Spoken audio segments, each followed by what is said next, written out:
You're like, depriving yourself of everything for like weeks and weeks, and then all of a sudden you finish and you're like, yeah. We had to make a NOMS packaging design. Whether you're Kamaka or not, it's not like everybody's an expert. He was gonna save the plantations over here of all the bugs. Wow. Here in Hawaii, a very special place. We're talking stories, taking it back down memory lane. So sit down, relax as we chit and chat. A little bit of this, a little bit of that, about the kids these days and where they may go. And the reasons why we're proud to call this island home. Here in Hawaii. Aloha, I'm Nolan Hong and welcome to Here in Hawaii. Today we're going to be hanging out with Lee Pucci, MMA fighter, mental health advocate, and kind of a legend. At 19, she became the youngest person ever to win a world title in MMA, and she held on to that ONE Atomweight World Championship until she retired in 2023. Now, she and her husband Bruno run United BJJ Hawaii. It's a Brazilian Jiu-Jitsu academy in Pearl City, and they let me jump in on a class. Okay, so I know that I've said that I have a perfect record of 1-0 in my amateur MMA career, but it's been 10 years since I've done this, so I was small kind struggling. But hey, at least it's entertaining. We opened our gym, United BJJ Hawaii, in 2020 during the pandemic. Yeah. And we started in Wahiawa, and just last year we made 1 year here in this location in Pearl City. And now front knee goes down, and you step forward. I started my amateur MMA fights right after high school. So I graduated in May, I turned 18 in July, and then I was like, yes, it's time, I'm ready to go. So yeah, it was nice to have my first 3 amateur fights here.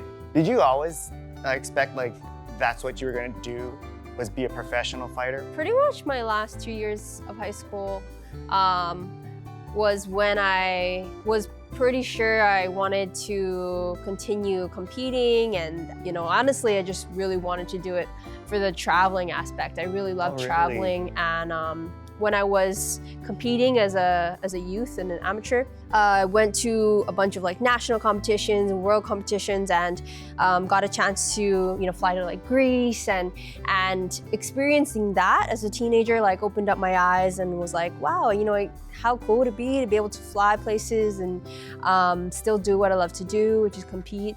Yeah. And I think the biggest part of it though was the food. I love being able to travel and taste different foods, and I was a big foodie.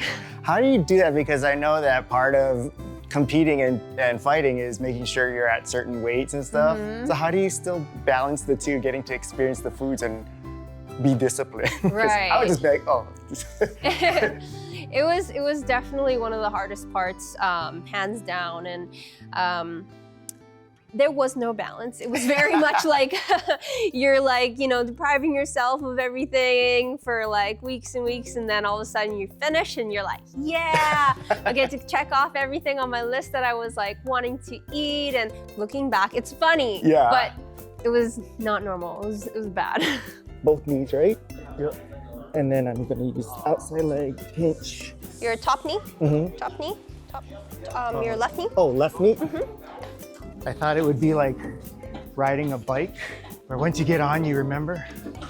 I don't remember a single thing. As a high performer at one point in my life, I kind of overdid a lot of things. I'd push myself too much, and then I'd be totally opposite, where I would be doing nothing for months and just so it was always so extreme, yeah, of having these highs and lows. And so since retiring, and especially in these last few years, learning to find that balance of it's not always gonna be perfect, but learning to kind of ride that wave. Yeah, honestly, the past year or two was a lot of self-discovery, a lot of reflection, and figuring out who I am outside of being a fighter. What little discoveries have you made in these last 2 years about yourself?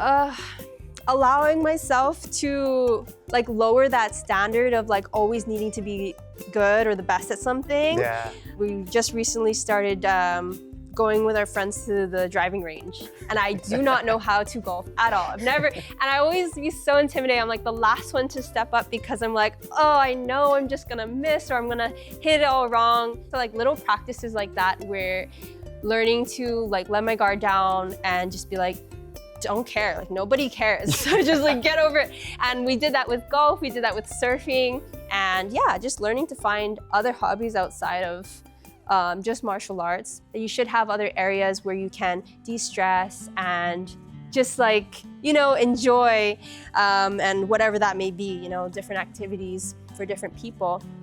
But yeah, just learning to be more human. Yeah, that's a funny way of putting it, because a lot of people, I think, from the outside would look at you and be like, that's what we should be, as far as like being successful, having a goal and achieving the highest one and thinking, well, that's the way you're supposed to be. And it's interesting that you did that and you're like coming to kind of our level and be like, no, this is actually good too. I totally get it. And I know that, you know, especially for the younger generation and kids, and they have these dreams and goals and aspirations. I mean, we all do. And it's good to have that ambition and drive. But also, when you push yourself too much, when you're sacrificing too much for that goal or dream, like, is it really worth it in the end? What are you willing to lose? You know, and so I've had to, through my experiences, now understand that life is so much more than that belt, than that, you know, whatever it may be. Nolan, do you need water? I'm gonna pass it. I am feeling really sick right now, but you know what would make me feel better than any of these medications is if you hit that subscribe button right below here. Thank you so much, honestly, for supporting us and for watching our videos.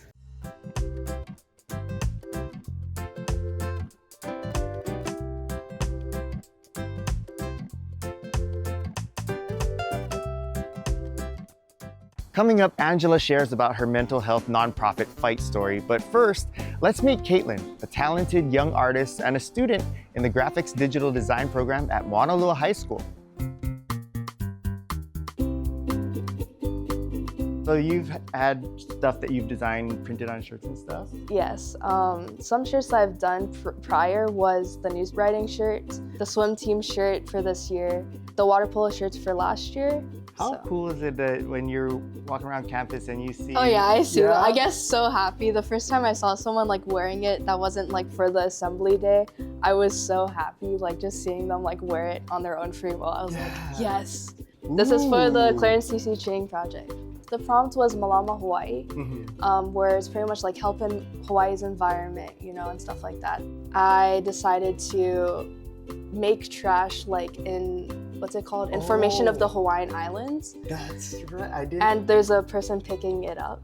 Wow. So this thing is one of the cooler things because I see noms everywhere. So what is this? So pretty much our class for our period 3, we had to make a noms packaging design, and pretty much they would select like a main person that the design would be based off of, which mine was picked, and they would incorporate different features from different from all the different students that submitted a packaging. It's so neat that you're getting to put all of your work on so many different things. Yeah, it's so cool. Like I get to see it in all different forms of like, even just like different media or forms of like wearing shirts and stuff. Yeah. Like, I think that's really cool. Can you show like how you would do something, like just do something real simple? Okay. Just because this is so foreign to me. Okay. Technology, you know? Technology. Well, what if we just make like a smiley face then? Okay, something smiley face. super simple. Okay. Let's do your interpretation of me in it as like a little animation. I was just, okay. Yeah, I'm gonna do a really, really simplified version. Yeah. Trust me, whatever you do will be so much more impressive than anything I could ever imagine. So. Okay. Oh, I'm so scared. I'm so scared of like drawing people right now. I'm sorry. I'm sorry. What is the next biggest challenge for yourself that you create? Like something that you're like, ooh, I want to really do this. I feel like it's the animation part. That was the reason why I wanted to go into the graphics program. That's really awesome that you have these kind of opportunities in school. Yes, to do I it, love huh? it. Yeah. I love this school. I feel like I'm pretty much done. I think so too. Yeah. I thought you were done. I like, just keep like going. yeah, this is Yes. incredible. I thought you were just gonna make a smiley face. Well, this has been super awesome. You impressed me beyond my wildest imaginations. I expect to see so much of your work everywhere that I go. Thank you. Don't forget about me, Okay. especially when we're doing the world premiere of the movie that you animate. Why don't you give a shout out to your teacher, because he's the one that... Shout out to Mr. Niche for giving me this opportunity. Thank you. I expect she should get an A for sure now. And if not... He's right there. Keep your belly down. Now put both hands on the floor and walk your hands towards your feet now. Our mission at Fightstory is to champion a global movement of mental health and wellness through combat sports, but really for everyone, for the everyday fighters. There's so many benefits of martial arts, but nobody really talks about the flip side of when you take it to the very top of that sport, what can be the downfalls or what to be aware of. And we're at this point where it's happened over and over so many times, many different areas, but it's never really addressed or talked about. And there's nothing that anyone is doing to protect the athletes. And, I think that kids, when they look to the fighters and they're like, I want to be a fighter one day. And then now, like in my heart, I'm like, okay, but this is what it's gonna take. Like anything, like any sport or any area of high performance, there's gonna be an imbalance. You're not able to get to the very top of where you need to be, always playing safe, but at the same time knowing where to draw that line to make sure that we're putting health first and foremost. Yeah, you're saying you're doing this to protect and educate. So what are the things that your organization is doing to achieve that? When I first founded Fightstory, I started it by sharing my story and my experiences of what I've been through, my attempt in 2017, and things that I could look back on and see different factors that were leading to a drop in my mental health. And a lot of times people look at fighters like they're invincible, they're tough, nothing affects them, but affects us just as much or even worse sometimes. And speaking up to let people know that it's okay to talk about it. What we're trying to build for Fightstory is we're building a mental fight kit, and a lot of the things that we're going over is for the athletes, but it's also for the coaches, it's also for the parents. I think that if there's gonna be change, I think that, we can't just inform like the athletes, but it's gotta be like the whole community around them. Especially in combat sports, fighters, they're gonna give it their all. They're taught to do that. You can't step into a cage and have reservations, or, you have to be willing to put it all on the line. And so that's when, a good team comes into place. I feel like fighters will sometimes push too far for their own good. And so knowing when to pull them back, and, it's hard because on one hand, you don't want to raise a generation of kids that are lazy or undisciplined. But on the other hand, you also don't want them going overboard, And so that's like, where do you draw the line kind of a thing? And I think that's where the educational aspect comes into play, because at this point, if you even survey or ask all the other fighters now that are now retired, they will tell you their own testimonials of their experiences of things happening this way, what they wish they knew when they were younger, or this or that. And hopefully my goal is to take that and see these kids look up to all these fighters, right? Take those and help educate the kids, the next generation of hey, look, this is what so-and-so was saying they wish they had. This is why it's important. And even if they're not affected now, at some point in your life, you're going to experience adversity, you're going to experience hardships, and how you respond to that is everything. What tools do you have when you're in the shallows, when you're in your lowest of lows? What do you turn to then? You know, because I think that a lot of times people overcomplicate mental health. I think it is a very complicated subject, just like if we're talking about physical health, there's a lot of different aspects. You can talk about it positively, of all these wellness things. You can talk about it of all the sicknesses and disease. Same with mental health. And I think at the end of the day, the more we talk about it, normal in conversation, people realize everyone goes through this. It's like normal. You know what I mean? And I think a lot of times people, when they hear mental health, they automatically think mental illness. And just like sharing that education that like, there's a big difference between the two. They're not the same. We all have a brain, hence we all have mental health to care for it, right? So yeah. My friend and musical genius, Shawn Pimental, told me that, hey, there's a place we need to go check out. So let's go meet him at Avaho Kava Lounge in Honolulu. So I'm stoked that you actually have a free like 10 minutes to hang out with us. But you told me to come here and I never heard of it. Why did you want me to come and check it out with you? It's just a new place to come. It's called Avaho. We were at Urban Makahiki downtown in Ala Park a month ago. And Rami, who's the owner, he had a booth there. And I was like, wait, they're serving ava here? This is perfect. So down there, had a few bowls. And then our auntie had some chicken luau next door. So it was perfect. So I was talking to Rami about the place. And he told me where it was. So that night we came. Come check it out. Couldn't get enough of it, yeah? Couldn't get enough. Can never get enough. Yeah. So it's been our new hangout. So what's your history with ava? Like when did you first start? Like how did you grow to? I think it's just been introduced to like cultural things that I've done in the past. But we used to hang out at another ava place down in Kapahulu years ago. I think a lot of people know it, Halinoa. Our friend Keone Verdi used to be that place, owned that place. And so I used to go there with Ernie Cruz Jr. all the time.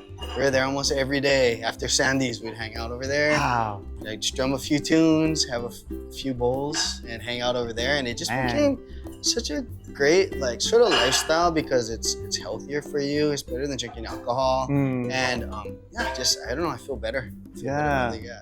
For those who are unfamiliar with ava, can you give a little background as to what all of this is? Yeah, ava or kava is a beverage from the ava plant. It's been perpetuated by people of the Pacific for over 3,000 years. I mean, it's used in like political spectrums, ceremonial, avanoa, like how we're doing now, and medicinal. I mean, water is the foundation of ava. You know, being a hale ava, like water is really the foundation of what we do here. You know, so our water here is actually quadruple filtered. Whoa. So everything in here comes through a pre-filter, and then it gets triple filtered there, and then descaled, and that's the water that we use for the ava. Wow. Yeah, such a cool thing. I've learned that about ava, and kind of like kalo too. Same thing, right? Because your ava, just like your poi, is really only as good as your water.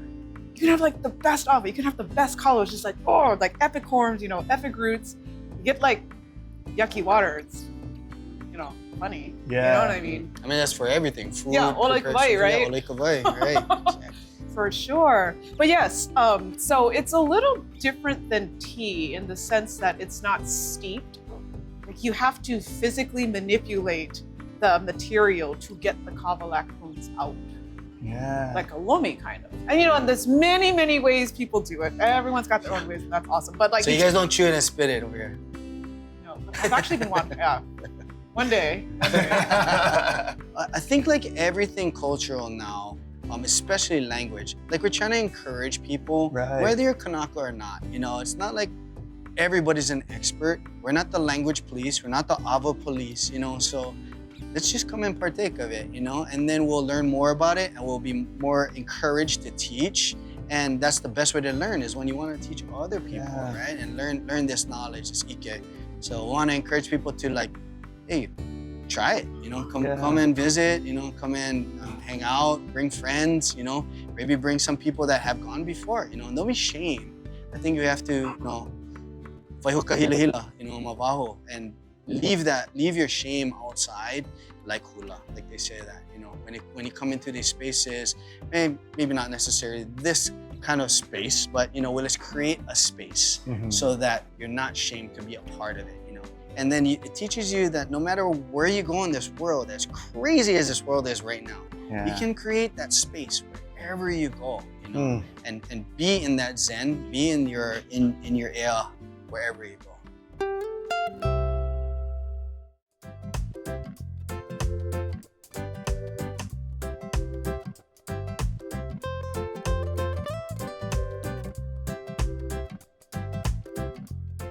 Field trip time. We're heading inside Kamaka Ukulele for a factory tour. Come on, we go.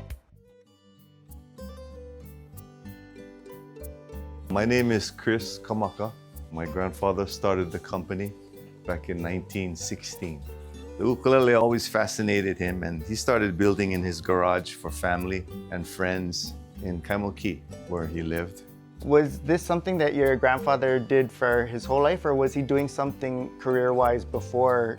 No, he was a musician, no? Yeah, he was a musician. He had a gig in New York for a little bit. Good musician, bass, guitar. So that's where it kind of started, yeah? This is a little over 100 years old, this ukulele here. And I also have a copy of the original patent of the ukulele, of the pineapple ukulele. It has since expired, but just to show you, he was the first one. And then he passed away in the 50s, 53. Yeah. And then my dad was in college and he came home to take care of him, you know, and then had a old shop and a garage full of machines. And he said, let me give this a go and see where we end up, you know? Wow. Yeah. Because he was into bugs. He was he was crazy. I don't know. His PhD, he was working on his PhD at Entomology. Oregon State. Entomology. No way. Yeah. He was going to save the plantations over here of all the bugs. Wow. Well, at least that's what we tease him. You know? So a lot of credit is to him, right? To how he got us back on, got it going again, and him and my mom, yeah. I remember they were so excited when they sold their first couple instruments. Oh, they got their first whatever, $10 or whatever it was they sold it for. All of our wood now is all salvaged, right? So they're not cutting down live, big, huge trees. They're taking ones that are half dead or fallen, and they pull them out, and it's a lot more work, right, to get good material out of it, but it's the right thing to do. We bring it back here and we let it dry. So we may not touch this log for another 5 years, but we've been buying years before and years before. It's just a process that we were taught, and we just can't get over that part of it, right? Now these braces vary in thickness and size depending upon how many strings we put on it, how big the instrument is, right? And what kind of tone we want to get out of it, right? If we put big blocks on here, it's going to sound probably like one of these cardboards. So every time you start shaving it down, you start bringing that instrument to life a little bit, right? But if you shave it too much, it starts going the other way, right? So it's a balance. I say like the thing that still gets me is when seeing people's reaction when they purchase their first Kamaka ukulele, or seeing artists play it on big stages, and just knowing that it came from this small little shop here in Honolulu. But yeah, that kind of keeps me going too, like knowing how much people appreciate it. Our grandfather would be proud, to see what we have been trying to keep going, It's not easy, there's a lot of crinks in the road sometimes, but pull each other through it. And one of my dad's biggest things, I think, was this instrument makes everybody happy, when they play them, right? They play it and it just brings a smile to their face. And if we can continue to do that, that'd be pretty awesome. We always have more stories than we have time for, but hey, that's what our YouTube channel is for. Go ahead and scan that QR code or visit our website hereinhawaiitv.com to join our email list and get all the extras delivered right to you. Well, that's it for this episode. Thank you for watching, and we'll see you next time. Aloha. Everyone steps in here for different reasons. Not everyone wants to be a competitor. Some people are here to de-stress. Some people are here to lose weight, for a wellness aspect, for self-defense. And so whatever their reason may be, Yeah, I'm very particular on details, so I'll break it down and I'll say, I like to drill a lot. Bruno's like, you guys drilled for the whole class? And I was like, yes, in our women's class, we like to drill. That's what we like to do. I'm like, go. But yeah, I love breaking down the technique and drilling until people catch it. And then that moment when they catch it, it's like, yes, like it's a win. For those who are trying for the first time, sometimes they might have that. They might be like hesitate, right? It's like, oh, it's like if you don't even know what's jiu-jitsu, you think it's like about fighting, about like, you know, you always have that that look that you know, like you're gonna have other guys that cauliflower ears, sweaty and angry and muscles and, you know, but I think for us, we try to make it more like as a community friendly, you know, like we can empower each other together and grow and rise together. So I think that's what we try to do with the gym. All right, I'm just gonna take a nap here for the next 20 minutes. Let me know when the class is over. Thank you.